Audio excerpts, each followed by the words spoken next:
নমস্কার বন্ধুরা, ভাবুন তো আপনি সকালবেলা বাইক নিয়ে বেরিয়েছেন বাড়ির কোনো একটা কাজে, আর পুলিশ আপনার বাইকটাকে থামালো এবং আপনাকে জিজ্ঞাসাবাদ করলো কোথায় যাচ্ছেন। তারপরে হঠাৎ করে পুলিশ বলল যে এই সময় এই বাইকটা নিয়ে বেরোনো যাবে না, তাই আপনার বাইকটা সিজ করে নেওয়া হচ্ছে। কি শুনতে অবাক লাগছে তো? হ্যাঁ, ঠিক এরকমই একটা নিষেধাজ্ঞা জারি করেছে ইলেকশন কমিশন। ভোটের যে পর্ব রয়েছে, দুটো ফেজে ভোট রয়েছে, সেই ভোটের পর্বের মধ্যিখানে ইলেকশন কমিশনের তরফ থেকে বাইক সংক্রান্ত একটা নিষেধাজ্ঞা জারি করা হয়েছে এবং এই নিষেধাজ্ঞার ওপরেই কিন্তু আজকে হাইকোর্টে মামলা করা হলো। ডিটেলসে পুরো ভিডিওটা দেখব যে ইলেকশন কমিশন কি নিষেধাজ্ঞা জারি করেছে, কারা কারা বাইক নিয়ে বেরোতে পারবে, কারা বাইক নিয়ে বেরোতে পারবে না, পুলিশ কি সত্যিকারে আপনার বাইকটাকে সিজ করে নিতে পারে কিনা, এবং এর রুলস কি দেওয়া হয়েছে, ইলেকশন কমিশনের তরফ থেকে কি রুলস জারি করা হয়েছে, সমস্ত কিছু ডিটেলস এই ভিডিওটার মধ্যে থাকবে। ভিডিওটা ভালো লাগলে মাস্ট একটা লাইক করে দেবেন, চ্যানেলটাতে নতুন হয়ে থাকলে সাবস্ক্রাইব করে নেবেন এবং মাস্ট এই ভিডিওগুলোকে সমস্ত বন্ধু বান্ধবদের সঙ্গে শেয়ার করুন যাতে সবাই সচেতন হয়। তো চলুন শুরু করা যাক। নিউজ আপনি দেখতেই পাচ্ছেন, বাইক সংক্রান্ত যে নিউজটা আসছে সেটা বেসিক্যালি কিন্তু নিষেধাজ্ঞার উপরে ইলেকশন কমিশনের তরফ থেকে, বাট এই নিষেধাজ্ঞার উপরে অলরেডি কিন্তু হাইকোর্টে মামলা হয়ে গেছে যে মানুষের মৌলিক অধিকারকে কেড়ে নেওয়া হচ্ছে, এই নিয়ে কিন্তু হাইকোর্টে মামলা হয়।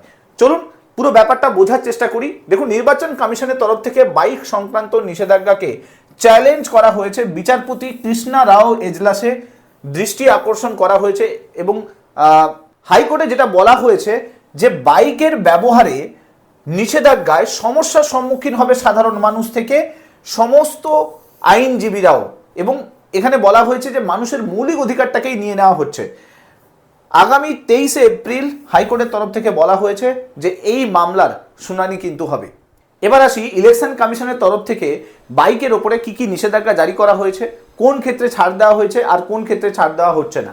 দেখুন, ইলেকশন কমিশনের যে নির্দেশিকা দেওয়া রয়েছে সেখানে বলা হয়েছে যে বাইক চলাচলের ওপরে একাধিক নিষেধাজ্ঞা আরোপ করা হয়েছে এবং সেখানে বলা হয়েছে যে প্রথম দফার যে ভোট হবে তার দুদিন আগে থাকতেই, মানে 23 তারিখ হচ্ছে, মানে সোমবার থেকেই এই নিয়মটা চালু হয়ে যাচ্ছে। এর আগে কখনো নির্বাচনে এভাবে বাইক চলাচলের ওপর নিষেধাজ্ঞা জারি করা হয়নি, এটা প্রথমবার করা হচ্ছে। নিষেধাজ্ঞাতে প্রথম যেটা বলা হয়েছে যে কোনো বাইক র্যালি করা যাবে না, অর্থাৎ পলিটিক্যাল পার্টি যে বাইকে র্যালি করে সেই র্যালি কিন্তু কোনোভাবে করা যাবে না সোমবার থেকে। এছাড়া বলা হয়েছে সন্ধ্যে 6টা থেকে পরের দিন সকাল 6টা পর্যন্ত, এই যে দুদিন সন্ধ্যে 6টা থেকে সকাল 6টা পর্যন্ত কোনো বাইক নিয়ে রাস্তায় বেরোনো যাবে না। মানে এই সময় যদি আপনি বাইক নিয়ে বেরিয়েছেন তাহলে সেক্ষেত্রে আপনার বাইকটা কিন্তু পুলিশ বাজেয়াপ্ত করতে পারে। এছাড়া বলেছে শুধুমাত্র হাসপাতালে যাওয়ার প্রয়োজন হলে বা সন্তানকে স্কুল থেকে আনার প্রয়োজন হলে তবেই কিন্তু আপনি বাইক নিয়ে বেরোতে পারবেন। এবার আসি যে কোন কোন ক্ষেত্রে ছাড় দেওয়া হয়েছে। দেখুন, প্রথম কথা যেটা বলা আছে যে ভোটের দিন এবং ভোটের আগের দিন অর্থাৎ সোমবার থেকে কিন্তু এটা কার্যকর হয়ে যাচ্ছে। তার মানে ভোট যদি 23 তারিখে থাকে তাহলে 22 তারিখ এবং 21 তারিখ, এই যে দুদিন, ভোটের দুদিন আগেই কিন্তু আপনাকে এই রুলসটা ফলো করতে হবে। ভোটের দিনের জন্য আলাদা করে কিন্তু রুলস বলা আছে। ভোটের যে আগের দুদিন, সেই দুদিনে কিন্তু আপনাকে বলা আছে যে সকালবেলা আপনি বেরোতে পারবেন 6টা থেকে সন্ধ্যে 6টা পর্যন্ত আপনি বাইক নিয়ে বেরোতে পারবেন, কিন্তু ওই সময় বাইকের পেছনে কোনো আরোহীকে বসানো যাবে না, আপনাকে একা বেরোতে হবে যদি বাইরে বেরোচ্ছেন। যেদিন ভোট আছে সেদিন আপনি কি করতে পারেন, সেদিন আপনি বাইক নিয়ে বেরোতে পারেন, সেম সকাল থেকে সন্ধ্যে পর্যন্ত বাইক নিয়ে বেরোতে পারেন, কিন্তু সেটা শুধুমাত্র ভোট দিতে যাচ্ছেন তবেই কিন্তু বাইক নিয়ে বেরোতে পারবেন। যদি আপনি অন্য কোনো কাজে যাচ্ছেন তাহলে কিন্তু আপনাকে ধরতে পারে। এছাড়া বলা আছে যে যদি আপনি কোনো এমার্জেন্সিতে যাচ্ছেন, কোনো মেডিকেল এমার্জেন্সি হয়ে গেছে বা জরুরি কোনো কাজ পড়ে গেছে, সেই সময় যদি যাচ্ছেন তাহলে সেক্ষেত্রেও কিন্তু অ্যালাউ করা আছে। শুধুমাত্র এই দুটো কারণে ভোটের দিন কিন্তু ছাড় আছে। আচ্ছা, এবার আমি এখানে একটু কয়েকটা জিনিস বলে দিই। যদি কেউ জরুরি প্রয়োজনে যাচ্ছে বা ধরুন পারিবারিক কোনো কাজে যাচ্ছে বা কোনো সামাজিক অনুষ্ঠানে যাচ্ছে, সেক্ষেত্রেও কিন্তু বাইকে ছাড় আছে, বাইক নিয়ে বেরোনো যাবে। অ্যাপ ভিত্তিক পরিষেবা যেরকম দেখতে পাচ্ছেন র্যাপিডো, উবের, ওলা, এদের ক্ষেত্রে এই বাইকের রুলসটা অ্যাপ্লিকেবল হচ্ছে না। এরা দিন রাত সব সময় কিন্তু এই ওলা উবের বাইক কিন্তু চালু থাকে। ইলেকশন কমিশনের তরফ থেকে এটা বলা হয়েছে যে এই যে ছাড়গুলো দেওয়া হলো, এই ছাড়ের বাইরে যদি কেউ বাইক নিয়ে বেরোতে চায়, কোনো এমার্জেন্সি চলে এলো, তাহলে সেক্ষেত্রে তাকে স্থানীয় থানা থেকে কিন্তু পারমিশন নিতে হবে। সেই থানা যদি পারমিশন দেয় তবেই আপনি বাইক নিয়ে বেরোতে পারবেন, আদারওয়াইজ কিন্তু বেরোতে পারবেন না।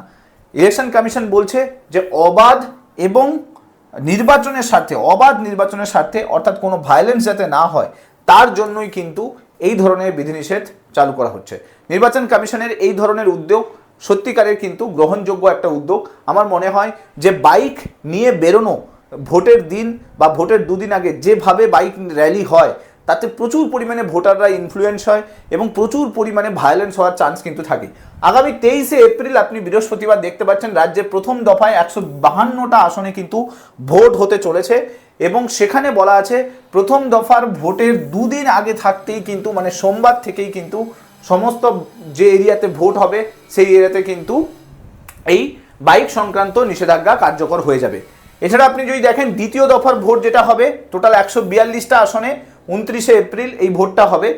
দ্বিতীয় দফার ভোটের ঠিক দুদিন আগে মানে 27 তারিখ থেকেই কিন্তু যে এরিয়াতে দ্বিতীয় দফার ভোট হতে চলেছে সেই এরিয়াতে কিন্তু এই বাইকের যে র্যালিটা বা বাইকের ওপরে যে নিষেধাজ্ঞাটা সেটা কিন্তু সম্পূর্ণ চালু হয়ে যাবে। এবার যদি আসি যে এই ধরনের বাইকের ওপরে নিষেধাজ্ঞা চালানোর পেছনে নির্বাচন কমিশনের অ্যাকচুয়াল মোটিভ কি রয়েছে। দেখুন, ভোটের সময় আমরা দেখেছি যে হিংসাত্মক রাজনীতি আমরা দেখতে পেয়েছি, প্রচুর পরিমাণে বাইকের র্যালি হয়, প্রচুর হিংসা ঘটে, দুপক্ষের মধ্যে মারামারি হয়, ভোটাররা প্রচুর পরিমাণে ইনফ্লুয়েন্স হয়। যারা নতুন ভোটার থাকে বিশেষ করে যারা প্রথমবার ভোট দেয়, ভোট দিয়ে ফেসবুক, ইনস্টাগ্রাম, টুইটার এই সমস্ত জায়গাতে ভোটের ছবি রিলিজ করে, তারা খুব এক্সাইটেড থাকে।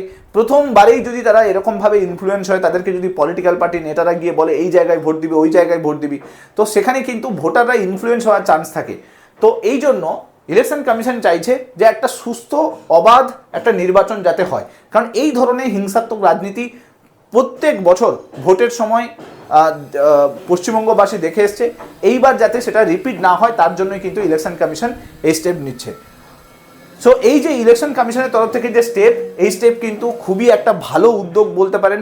পশ্চিমবঙ্গের মতো জায়গায় যেখানে প্রচুর পরিমাণে ভায়োলেন্স হয়, প্রচুর পরিমাণে হিংসা হয়, প্রচুর মানুষের মৃত্যু হয় নির্বাচনের সময়, সেইটা যাতে না হয় সেটার জন্য ইলেকশন কমিশনের এই উদ্যোগটাকে সাধুবাদ জানাতে হয়। এবার প্রশ্ন হলো, ইলেকশন কমিশন কি এই ধরনের স্টেপ নিতে পারে আদৌ? দেখুন, ইলেকশন কমিশনকে অনেক কিছু পাওয়ার কিন্তু আর্টিকেল 324 থেকে 329 মধ্যে দেওয়া হয়েছে।